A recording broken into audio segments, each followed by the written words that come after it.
Bonsoir à tous, merci d'être avec nous. Dans un instant, le débat, aujourd'hui, la connerie. Ben oui, on va parler de la connerie. Alors, ça va changer de nom, parce que l'émission d'habitude s'appelle C'est bon pour une fois, et bien entendu, on l'a baptisé aujourd'hui C'est con pour une fois. Bonsoir madame. Bonsoir. Quel est votre nom? Béatrice, j'habite à Evere et je suis conne. D'accord. Monsieur? Je m'appelle Grégory, je viens d'Anvers et je suis un vrai petit con. D'accord, oui. Vous madame? Moi, je m'appelle Nadine et je suis une triple conne. D'accord, oui. Vous madame? Moi, je m'appelle Yvelise et je suis conne. Vous appelez comment? Yvelise. Et vous êtes... De Scarbeck et je suis conne. Ah d'accord, oui. Monsieur, peut-être, vous aussi, vous faites partie de Moi, la je famille? m'appelle Laurent, je viens de Lannes et je suis un grand con. D'accord. Bon, ben voilà, vous voyez qu'on se reconnaît tous. Bon, pourquoi pas. Alors, les cons aujourd'hui à l'honneur. Et pour co-présenter cette émission, je vais demander à Roland Giraud d'être avec nous. Vous l'applaudissez, le voilà. Roland Giraud. Bonsoir. Je vais laisser même. Voilà, asseyez-vous bien. Ça va aller. Je suis tellement con que je ne sais pas m'asseoir. Comment dites-vous? Non, je dis, je suis tellement con que je n'arrive pas à bouger ce fauteuil.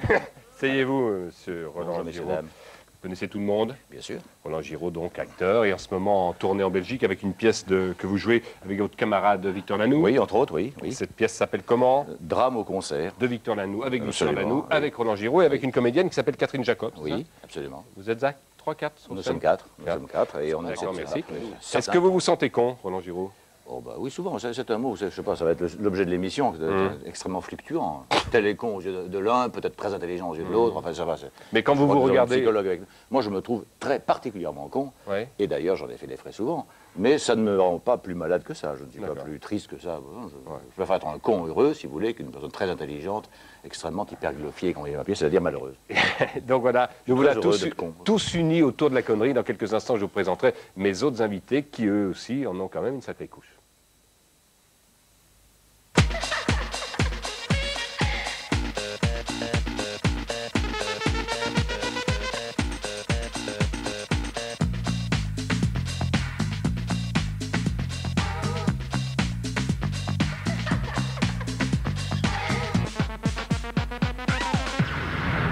Depuis le studio 4 de l'avenue Ariane à Bruxelles, c'est con pour une fois.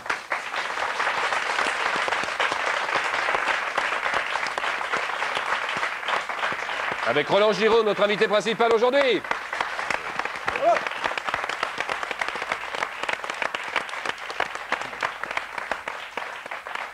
Aujourd'hui, nous allons affronter la connerie et essayer de répondre à cette question. Comment échapper à la connerie? Quel est votre remède? Dormir. Dormir. C'est-à-dire que quand on dort, on ne se rend pas compte. Voilà. Sinon, échapper à ça, est-ce que c'est nécessaire d'échapper à ça d'ailleurs Dans un monde quand même qui est de plus en plus, je ne sais pas si on peut dire de plus en plus con, mais enfin de plus en plus bizarre, est-ce que la connerie n'est pas un refuge? Peut-être, peut-être. Oui. On va essayer de répondre à cette question en tout cas. Je vous présente Hervé de Volder. Ah oui. Hervé de Volder est un journaliste qui nous arrive de France. Donc la connerie est représentée ce soir puisque vous êtes français. Voilà, c'est ça. Et vous nous... vous nous ramenez un reportage très envoyé spécial. C'est-à-dire vous avez été envoyé spécial dans le monde de la connerie. Oui, c'est-à-dire que nous avons enquêté sur la connerie et nous avons essayé de faire un vrai reportage qui aille vraiment chercher des images qui sont quelquefois un petit peu difficiles à supporter. Je le reconnais, mais elles sont telles qu'elles sont et elles méritent d'être... Beaucoup de diffusées. courage, je crois, dans ce reportage. Vous avez été vraiment au fond même de la connerie, je crois. Au fond de la connerie, on a réussi à avoir les témoignages de professeurs de conologie français éminents Extraordinaire, oui, oui. qui travaillent à l'Institut national de conologie. On a pu avoir l'interview exclusive d'un con. Un grand moment aussi que nous verrons tout à l'heure, un très très grand moment. D'un de ce véritable reportage, con oui. qui nous a parlé vraiment de sa vie et de ses difficultés. La connerie au quotidien, c'est pas simple. Et la connerie au Merci en tout quotidien. cas de nous faire l'amitié d'être là, d'être venu de France pour cette émission. cher Merci Hervé de nous Volder. accueillir. Donc nous allons apercevoir une première partie de votre reportage et on découvrira tout le reportage tout au long de l'émission qui sera un petit peu ce reportage, le fil rouge de C'est bon pour une fois aujourd'hui. D'accord. On y va tout de suite. Premier reportage, Hervé de Volder, Virus.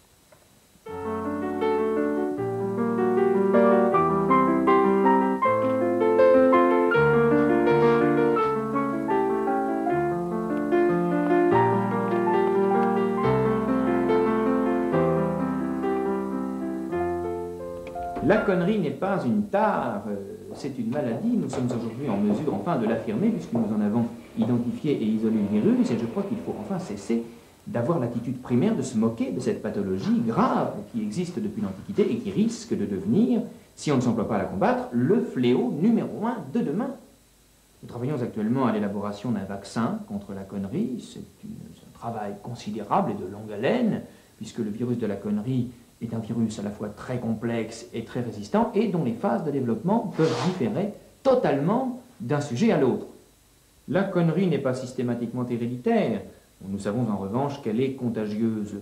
Cela dit, les risques de contagion n'existent réellement qu'après une longue période de contact professionnel ou sentimental avec un con, et le processus d'incubation du virus peut s'accélérer dans le contexte d'une concentration de population, ce qu'on appelle l'effet de masse.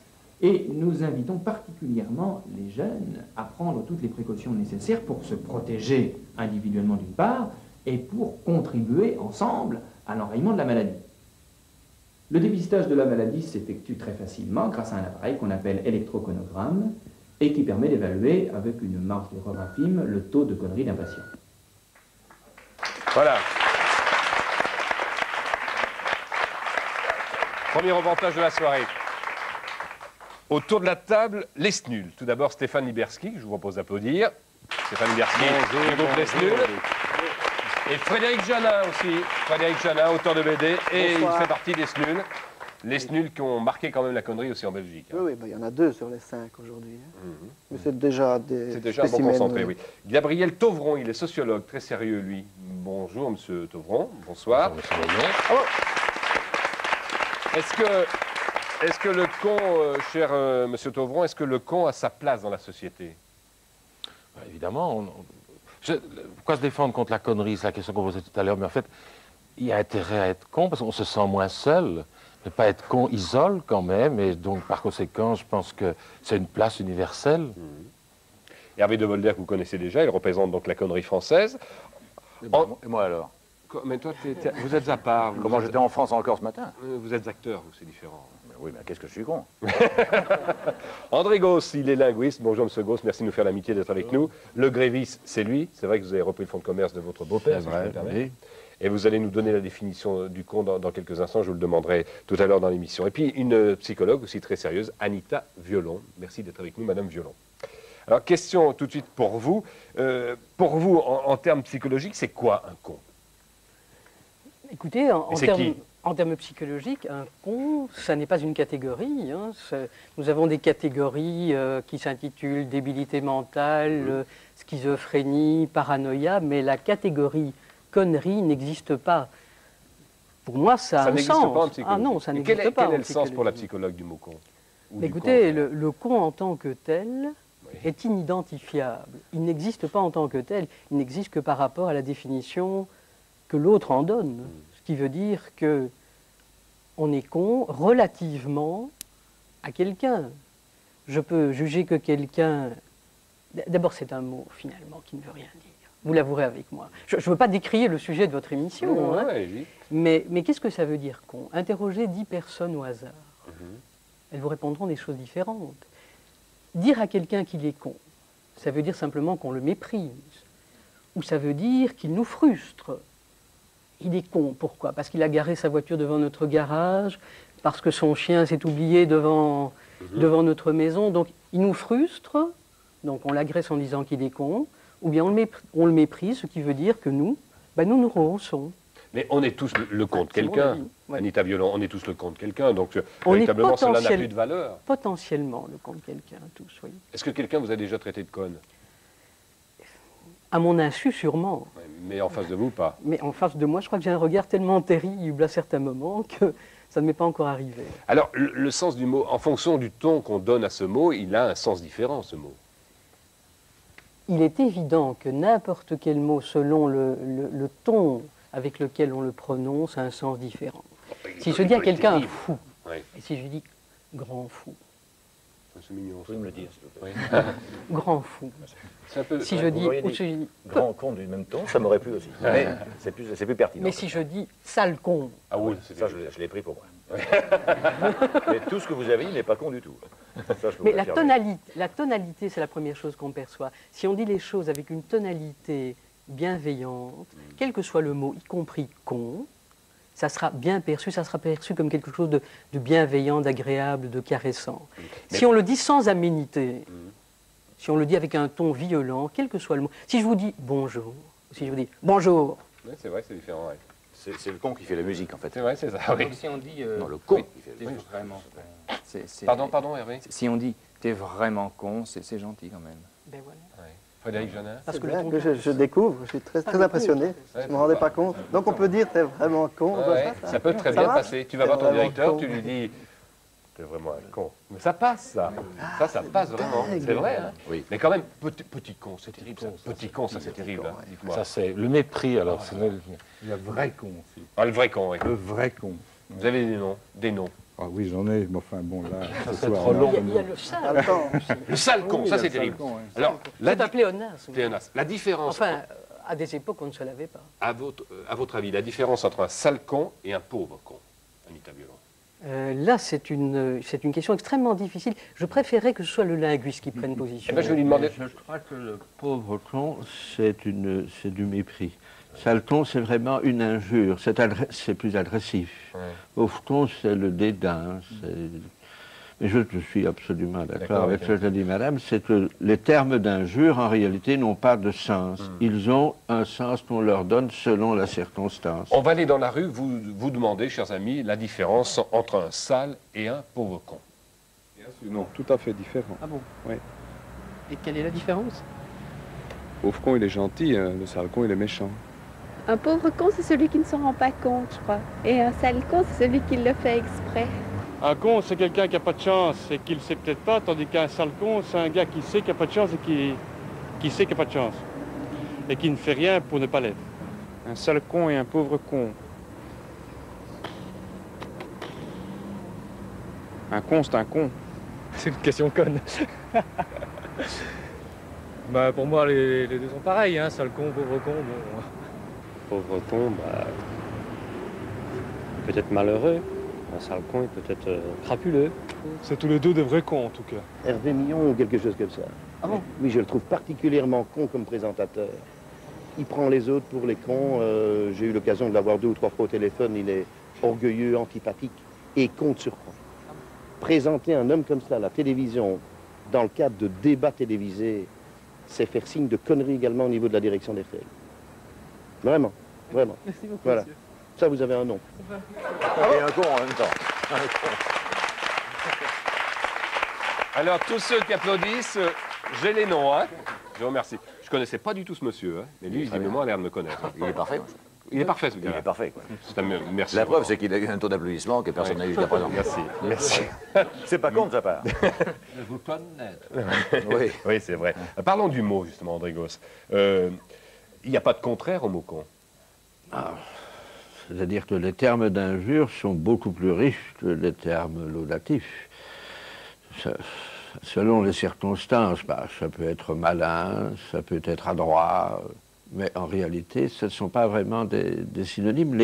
Le vocabulaire des gens est beaucoup plus riche pour l'agressivité que pour la caresse et la tendresse. Si bien que même les mots agressifs peuvent, comme l'a dit madame tout à l'heure, dans un contexte donné, servir de terme de tendresse, par exemple à l'égard des enfants. Bon.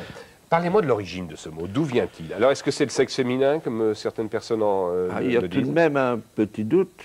C'est-à-dire que le mot con vient du latin cunnus. C'est un mot de ce qu'on appelle le fond primitif, c'est-à-dire qui remonte au premier texte du français, et qui à cette époque désignait effectivement le sexe de la femme. Et pendant des siècles, il n'a eu que ce sens, et il pouvait même servir de terme affectueux adressé à une femme. C'est ainsi chez Rabelais, qui aimait bien naturellement ce genre de mots. Qu'est-ce qu'il disait, Rabelais? Vous vous souvenez un peu de la femme? Mon petit con. Mon petit con, affectueusement dans une liste de mots gentils que je ne pourrais pas vous citer par cœur. Et alors c'est seulement à la fin du XVIIIe siècle qu'il a pris le sens injurieux. C'est tout à la fin du XVIIIe siècle. Pour quelle raison? Comment ce mot a balancé de sens? Alors le problème est qu'il existait avant le dérivé connard avec la même signification. Connard date du XIVe siècle déjà. Ça. Non, je n'aime pas le mot argotique pour ce genre de vulgaire, si vous voulez. Mais le mot connard existait depuis le XIVe siècle, c'est-à-dire avant que le mot lui-même, le simple lui-même, ait servi de terme d'injure. Si bien qu'on peut se demander si connard n'est pas simplement une altération de cornard, qui lui remonte très haut également, et que alors le mot con serait, dans le sens qui nous intéresse, serait donc un dérivé de connard. J'aime beaucoup vous entendre parler comme ça, Marc Andrégos. Hein. La grammaire est sympathique avec vous. D'ailleurs, ce qui est curieux, c'est que le mot con, qui est donc au départ typiquement féminin, et pour cause, on n'emploie pas au féminin, on dit une femme conne. C'est rare qu'on dise une femme con. Les deux sont on a commencé par dire les deux. On a commencé par utiliser le mot comme une injure pour les deux sexes, et puis le féminin est beaucoup plus récent que le masculin dans ce sens. Donc ça, c'est une formation secondaire. On a estimé, et naturellement, il y avait d'autres mots féminins. Il y avait connasse, il y a deux qui étaient proches. Vous savez qu'il y a connard, CO, deux années, et cosnard. Et les dictionnaires, en tout cas le dictionnaire de la région parisienne, il y a quand même 12 pages de connard dedans. Oui. C'est une image. C'est une image, mais les belle vérité en tout cas. C-O-S-N-A-R-D. Ça me paraît une orthographe fantaisiste. Moi, je voulais dire qu'il y avait connard avec deux N ou avec un seul N. Il y a les deux. Le mot est au dictionnaire, con. Hein. Oui, mais récemment. Ah, oui. C'est-à-dire que pendant des siècles, assez curieusement, le mot n'apparaît dans aucun dictionnaire, sauf quelques dictionnaires un peu spéciaux qui recherchaient... Je crois que c'est assez évident. Pourquoi utiliser cet organe qui n'est pas dépourvu de charme, de profondeur et d'utilité pour désigner, finalement, on ne dira pas de quelqu'un c'est une bite parce qu'il est bête, n'est-ce pas? Ça ne se fera guère. Et alors, il y a l'autre... Connasse vient de l'argot. Là, je voudrais préciser. Andrégos veut réagir sur bite. C'est-à-dire que le mot manche à balle, que vous ne connaissez pas, vous français, qui désigne un élève ou un étudiant trop zélé, manche à balle, ça, le sens propre, c'est la désignation du sexe masculin. Oui, mais c'est limité comme usage. C'est très limité, et le sens premier, a disparu. Il est dans certains dictionnaires d'argot d'il y a 50 ou 60 ans. Ça, c'est formidable. Ce qui est intéressant, je crois, c'est très difficile pour l'étranger qui veut connaître vraiment les subtilités de notre langue, faire la distinction dans cette expression entre con et cul, car il y a une espèce de proximité peut-être qui joue, mais quand vous parlez d'une affaire de cul, quand vous parlez d'histoire de cul, il est évident qu'il s'agit d'histoire de sexe et donc plutôt d'histoire de con. Donc il y a une espèce de glissement de l'un à l'autre et qui est très difficile pour les trucs qui ne comprennent pas très bien ce qui est devant, ce qui est derrière, c'est le con ou le cul et qui s'y perd un peu. Mais connasse vient de l'argot, parce que connasse, dans l'argot du milieu, ça désigne la femme qui se prostitue en amateur, c'est-à-dire sans avoir de souteneur. Donc là, il y a un mot qui est venu de l'argot quand même. Donc, Gabriel Tovron, c'est celui que vous avez fait des études sur le sujet. Hein. Tout le monde parle, donc tout le monde utilise ce genre de vocabulaire, le rencontre. Vous n'étiez pas d'accord c'est-à-dire que le sexe masculin ne puisse jamais servir d'injure, je n'étais pas d'accord. J'ai dit il y avait le cas de manche à balle, et puis il y a le cas de couillon. Un couillon, couillon, c'est vrai. Couille molle aussi, qui marche bien, couille molle. Mais ça n'est pas le sexe lui-même, c'est... Oui, j'entends bien. Pardon. Non, je dis, j'entends bien. C'est plus compliqué de ça, mais je ne pourrais pas donner Le phallus est dressé et noble, et le con est profond et souterrain. Donc on entend quand même dans la connotation du mot, c'est tout de même un mot machiste, une grossièreté machiste. Ouais. Bah, con comme une bite, ça existe. J'ai déjà entendu. Juste. Ouais, très juste. Ça existe. Très juste. De plus en plus d'ailleurs. Moi je connais l'expression con comme un balai. Oui. Con comme un on a manche la à vie balle. sexuelle qu'on veut, Madame Violon, oui. Manche à balle. Il doit y avoir des cons comme des manches à balles aussi. Bon, nous allons... Les ténors aussi. Pardon. Les ténors aussi sont oui, mais le chant n'est pas l'objet de l'émission. Mes amis chanteurs. Mais vous faites bien de parler à Ariel de Volder parce qu'on va vous retrouver dans encore la suite de votre reportage. Oui. Alors, vous avez enquêté, je le rappelle, dans le milieu des cons, et vous avez eu des témoignages très très forts de spécialistes, mais aussi de cons. Alors là, on va vous retrouver maintenant, nous sommes au moment de la conologie, alors. Oui. Mais la conologie est une science récente, mise au point, encore une fois, par l'Institut national de la conologie française. Et, spécialiste. Spécialiste. Et là, je crois qu'on va avoir l'interview de Jean-Claude, qui est un garçon con qui a accepté l'interview. Oui, et c'est très chouette parce que je lui ai demandé d'être aujourd'hui à l'émission et il est là, je vous le présenterai tout à l'heure en chair en os. Mais on va le retrouver dans le reportage donc, sur la conologie. Hervé de Volder, envoyé spécial de la connerie. Jean-Claude, vous êtes con, vous le savez. Vous avez accepté cette interview, je vous en remercie. Être con au quotidien, ça doit être difficile à vivre. Bah, disons que bon... c'est pas pareil, quoi. C'est pas comme avant. Mais lorsque vous avez appris que vous étiez con, quelle a été votre première réaction, votre premier sentiment? Ça fait un choc. Puis qu'est-ce qu'il y a aussi surtout, c'est que c'est pas facile parce que quand on est con, on peut pas s'en apercevoir, moi. Alors, c'est pas facile à savoir, justement parce qu'on est con, on peut pas savoir qu'on est con. Ce sont vos amis qui vous ont poussé à aller faire des examens? Non, pas... Votre femme, peut-être? Oui, elle m'a poussé un petit peu. Et puis après, on est allés voir tous les deux. C'était dur à prendre comme décision, quand même, oui, parce que t'es obligé, ça pouvait plus durer, quand même. Jean-Claude, est-ce que vous avez des antécédents dans votre famille? Est-ce qu'il y a des personnes de votre famille qui ont déjà été atteintes de conneries? Mon père, déjà, c'était... Bon, mon père était con, hein, ça... Pas de problème. Et puis, si, il y avait papy, hein, tu peux, grand-père. oui, Si, parce que quand on est allé voir la dernière fois à l'hôpital, les infirmières, elles nous l'avaient dit, hein, elles avaient dit, donc votre grand-père, ça c'est un vieux con. Hein. Et est-ce que votre situation professionnelle en a pâti? Le petit. Non, je veux dire, est-ce que ça vous a posé des problèmes dans votre travail? Ouais, la semaine dernière, je suis allé voir pour une place, là. Il m'a pas pris. Hein. Puis à cause que j'étais con, c'est tout. Enfin, faut aussi se mettre à leur place aussi aux gens. Hein. C'est sûr que travailler comme ça, avec des cons, c'est... Jean-Claude, qu'est-ce que c'est que cette petite boîte que vous avez entre les mains? Ça, là, c'est du Conaril.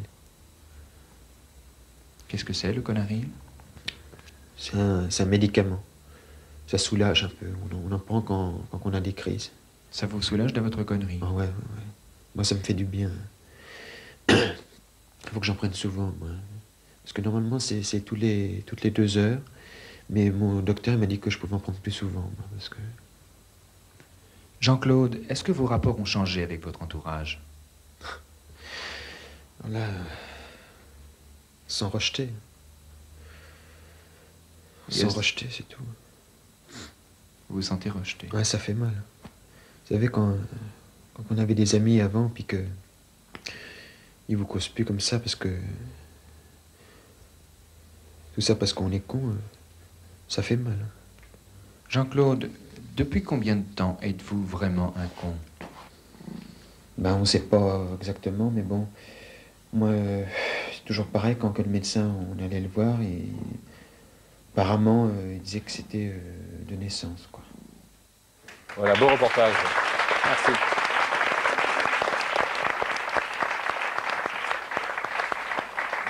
Alors, il nous fait l'amitié d'être là, Roland Giraud. C'est Jean-Claude que nous... Retournez-vous, vous allez le voir.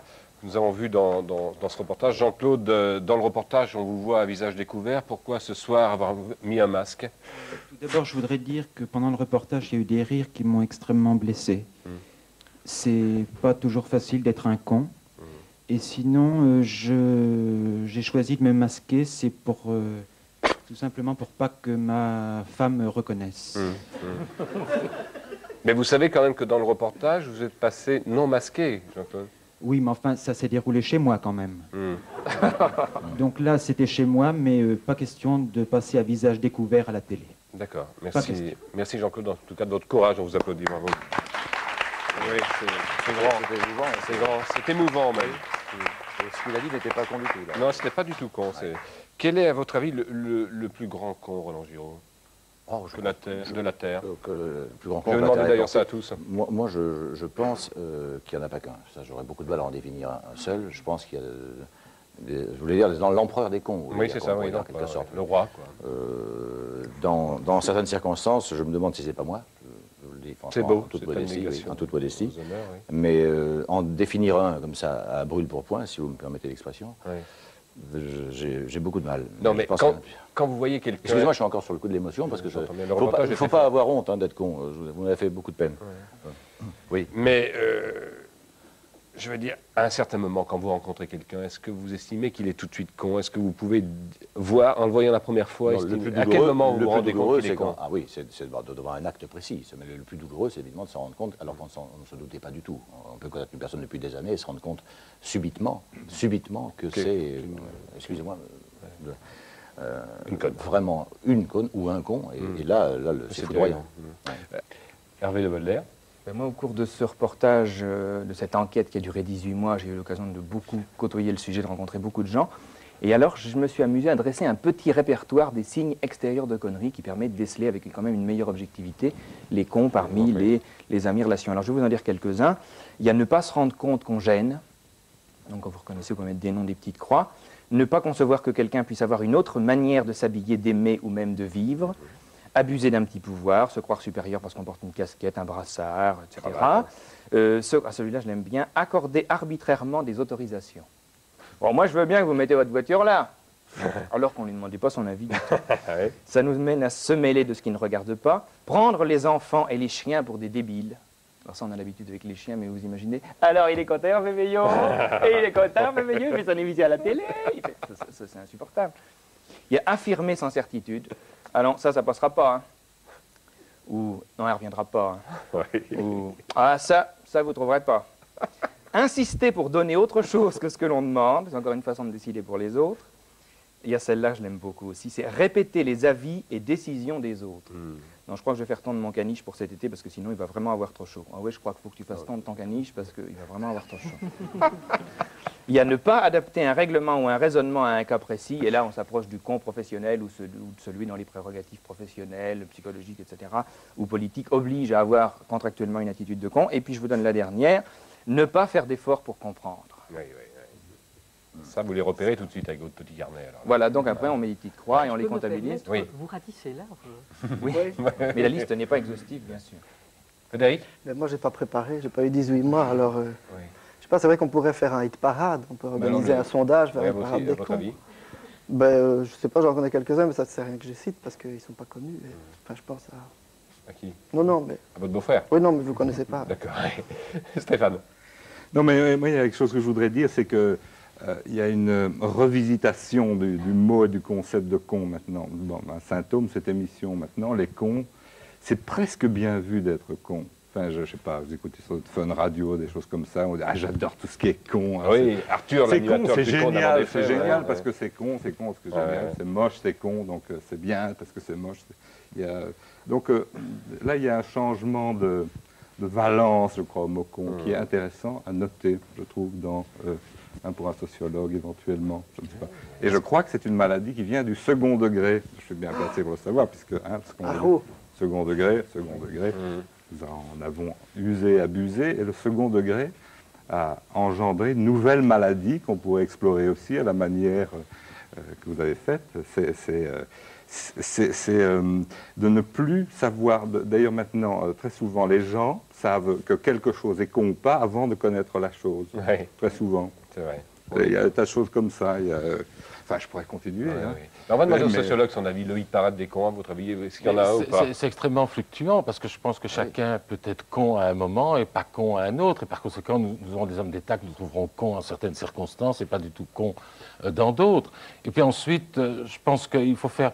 C'est vrai que le con, c'est pas neuf qu'on trouve que ça charmant. En Wallonie, il y a des tas d'endroits en Wallonie où vous appelez quelqu'un Vicou, Vicoyon, Viconor. C'est plutôt gentil, c'est amical, c'est ce qu'on dira à sa bonne amie à ce moment-là. Moi, je dirais que tout de même, je vois plutôt, peut-être pas un contraire du mot con, mais je dirais que dans ce qui nous environne et qui ne nous plaît que médiocrement, il y a les cons et les salauds. Et finalement, par rapport aux salauds, c'est mieux d'être con. C'est mieux d'être con que salaud. C'est mieux d'être con que salaud. Alors qu'il y a une expression qui dit toujours « Oh, je préfère être pris pour un salaud que pour un con », eh bien, c'est une idiotie. Je crois qu'il vaut, si on parle un peu sur un plan moral, il vaut 100 fois mieux être un con qu'un salopard. C'est l'idée pour les actes. Que les méchants sont intelligents, alors qu'au fond... Voilà, bien sûr. Vous êtes d'accord, André Gauche, du très sérieux Grévis? Madame, je n'utilise pas beaucoup le mot, et il m'arrive de l'utiliser en décrivant, en disant le mot de 3 lettres qui rime richement avec le balcon. Oui, c'est joli. C'est joli. Une façon mais je crois que si je j'utilisais une espèce de gradation, celui qui mérite le plus ce nom, c'est celui qui traite tous les autres de ce nom. Bien sûr. Bon, alors moi j'ai trouvé un clip belge, mais vraiment un clip à la con. Hein. Une chanson à la con, clip à la con. On regarde? Allez.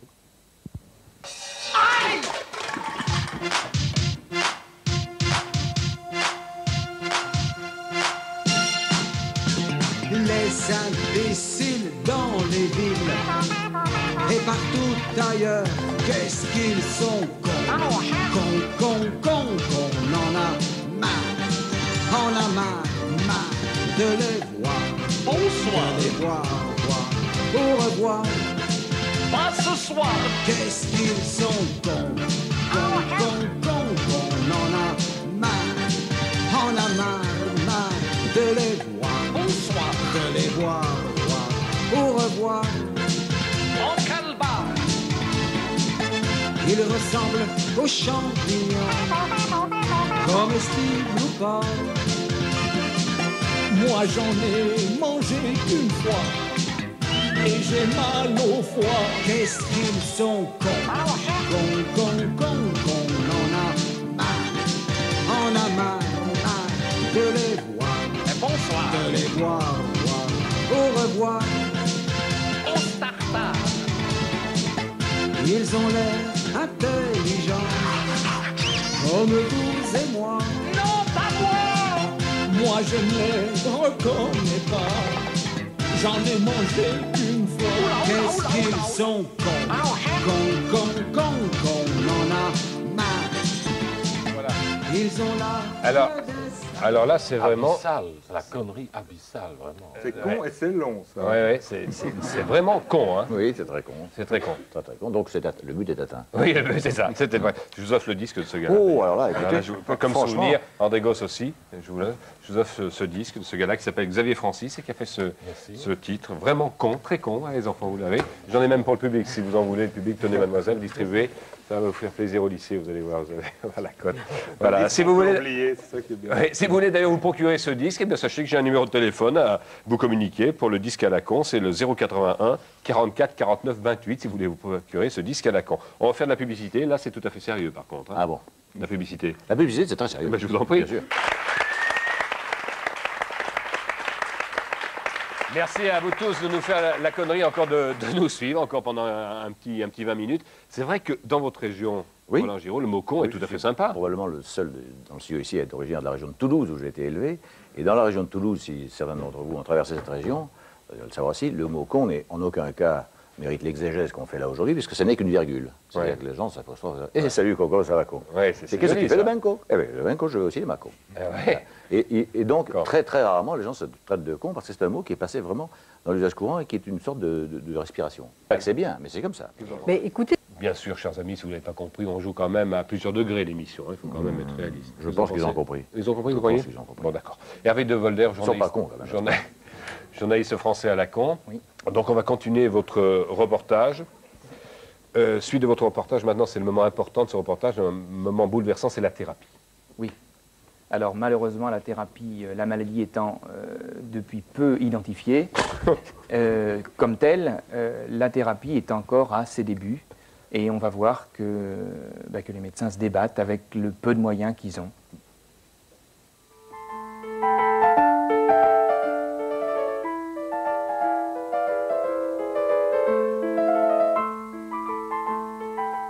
Nous ne disposons malheureusement actuellement d'aucun traitement efficace contre la connerie. Nous ne disposons que d'un petit palliatif, d'un sédatif qui est le Conaril, qui est un précipité d'excréments de papillons et de miel, et qui ne guérit pas de la connerie, mais qui cependant soulage le patient durant quelques heures à la suite de la prise d'un comprimé. De nos jours, personne n'est à l'abri de la connerie. Chacun peut être atteint à son tour. Le fonctionnement de la maladie est très simple.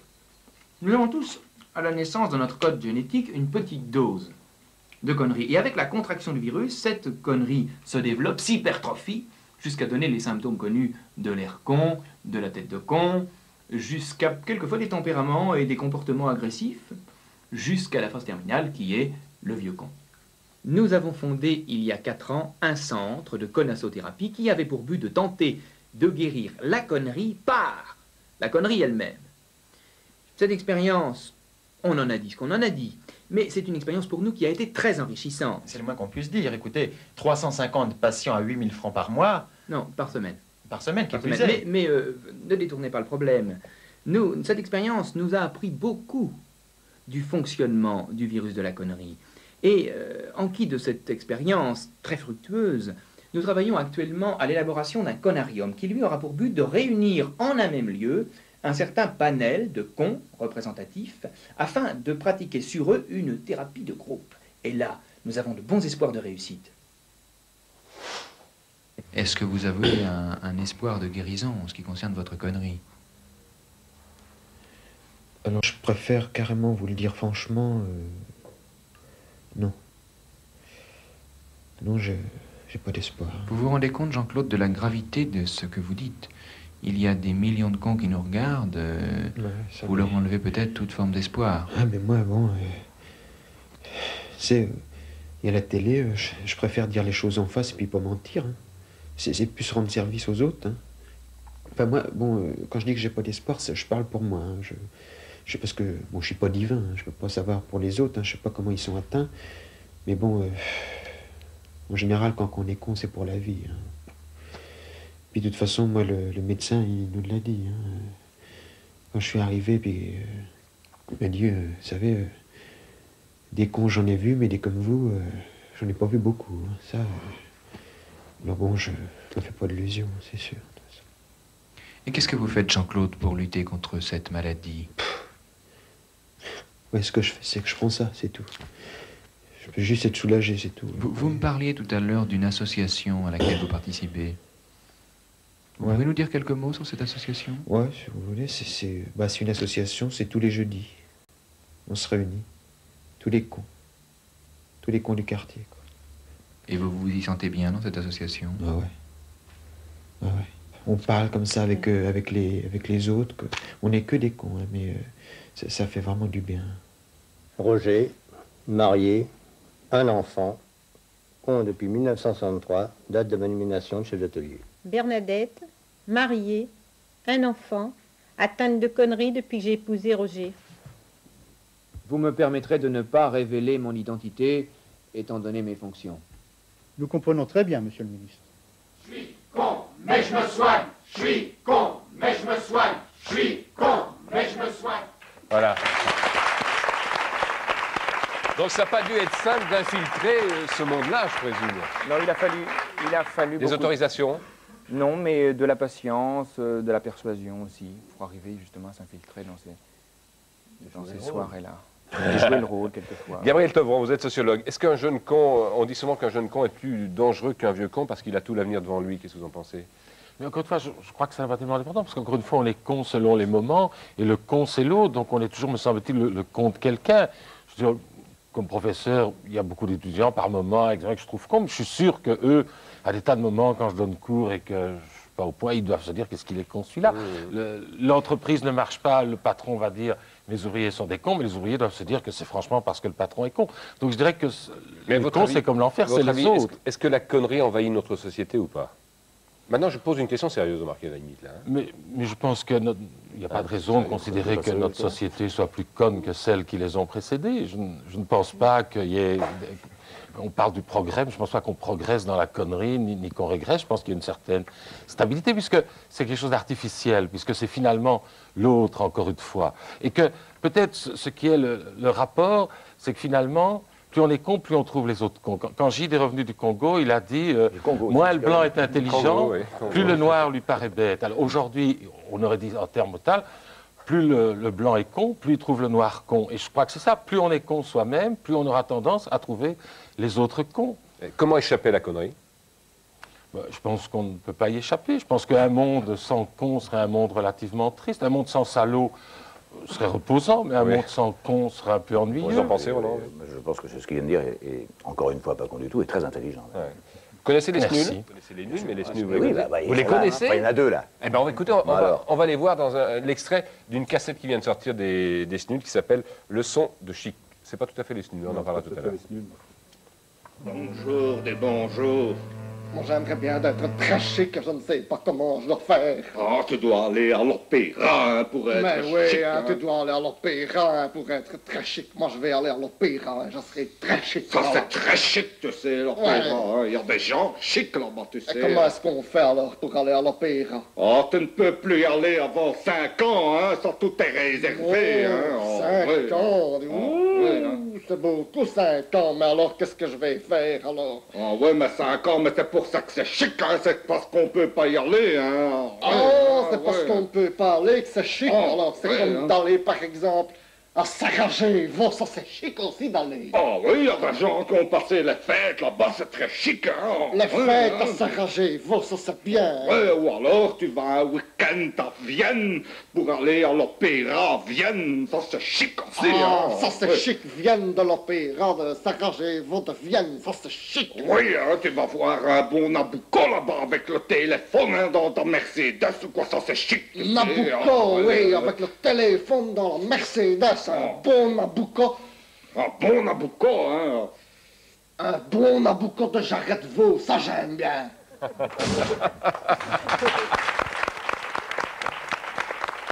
Alors c'est Fred et Steph, c'est ceux qui restent des snuds. Et cette cassette vient de sortir, ça s'appelle Leçon de chic. Frédéric Janin, Stéphane Liberski, donc c'est vous deux qui êtes les interprètes de cette cassette et vous avez écrit beaucoup aussi pour les snuds, c'est ça? Vous avez travaillé tous ensemble à 5. Vous faites fortune avec la connerie, vous quand même les deux là. Ah, c'est un peu notre fonds de commerce, hein, oui. On n'est pas les seuls. Non, mais enfin quand même, vous avez bien utilisé la connerie pour vendre vos cassettes, faire vos émissions de télé et de radio. Oui, sûrement. Mais on se posait la question comment échapper à la connerie, tout ça. Enfin bon, je pense que déjà, on serait un peu moins con, justement, je crois que ça peut... Si on accepte de l'être, en fait, c'est vrai, et ça c'est pour... Si on reconnaît... Oui, on a un plaisir. Voilà, même un plaisir. Je pense que le vrai con, c'est celui qui s'imagine qu'il n'est pas con du tout, qui se prend pour autre chose que ce qu'il est, etc. Il y en a de moins en moins. Il y en a moins. Mais il me semble, quand je vois vos émissions, quand je vois vos cassettes, que vous avez une certaine tendresse, vous, pour la connerie, Frédéric et Stéphane, non? Forcément. Je crois que si on n'aime pas les gens, alors on n'aime pas les cons, donc il faut avoir une tendresse. Enfin, il faut, on l'a. Pour aimer les cons, il faut aimer les gens, c'est ça? Puisqu'elle est partout. Et si on a un peu de considération pour soi-même, on aime la connerie aussi. Mais il faut la reconnaître en soi. D'ailleurs, je pense que... Bon, vous êtes comédien, M. Giraud. Mais je pense qu'un comédien doit... J'ai même joué dans Le Roi des cons. Oui, ben voilà. C'est vrai. Il y a quelque chose comme ça. Il faut sentir la connerie, il faut savoir où est la connerie. Dans notre métier, l'intelligence n'est pas nécessaire. Voilà. On peut être le plus grand con de la Terre et un très bon comédien. Je dis pas ça pour moi. Bon, mais l'intelligence n'est pas nécessaire encore qu'elle ne nuise pas. L'important, c'est l'instinct. Et il faut avoir le minimum d'intelligence pour mettre l'instinct qu'on a au service de l'intelligence. Ça, mais il faut faire quoi? Le travail d'un comédien, c'est de donner des émotions et de faire plaisir aux gens en les faisant pleurer, en les faisant rire. Métier, s'il y en a beaucoup.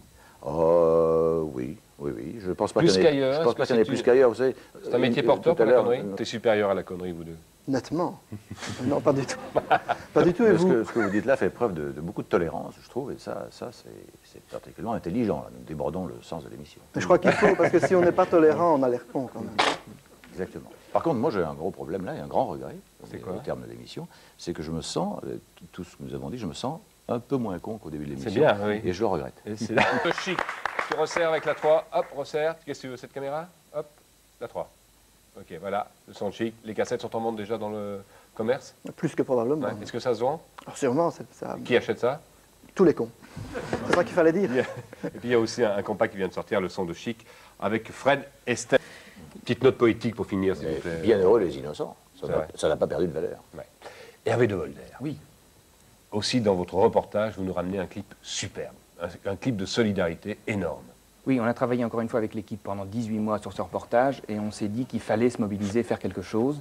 Et on a réuni tous les journalistes, les gens de la production, les gens de la technique pour réaliser, enregistrer une chanson de soutien dont tous les bénéfices seront naturellement versés à l'Institut national supérieur de conologie.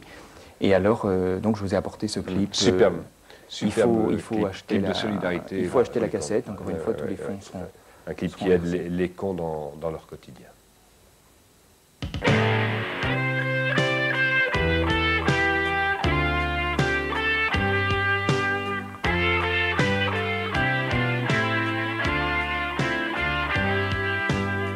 Parce que les cons, c'est les autres, et les autres, c'est peut-être nous. Avec eux, soyons bons apôtres, sans pour autant se foutre à genoux. parce que personne n'est à l'abri, sombrer dans la connerie. Dans chaque miroir, il peut y avoir un con qui sommeille sans le savoir. Tous ensemble, tous unis, oui, tous unis, nous vaincrons la connerie, la connerie. C'est pas de leur faute, faut que tu comprennes. Mais il y en a marre de vos cris de haine, de vos préjugés à la con. Y a pas de honte à être con. Pour les gros cons, les pauvres cons, les enfants de cons et les vieux cons. Tu regardes, ça coûte rien. C'est con à dire, ça fait du bien. Si tous les cons du monde pouvaient se donner la main, faire une grande ronde, sans peur du lendemain, la chaîne serait longue et ferait, c'est certain, 10 fois le tour du monde, sur 3 rangées, au moins.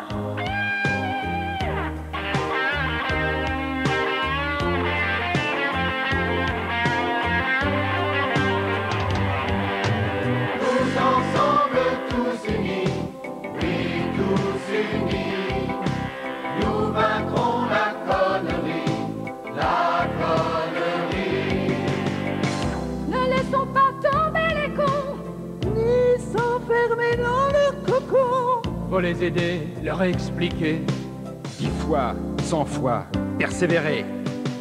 Et sachons leur tendre la main, ne pas les laisser en chemin. Car aujourd'hui, nul n'en guérit.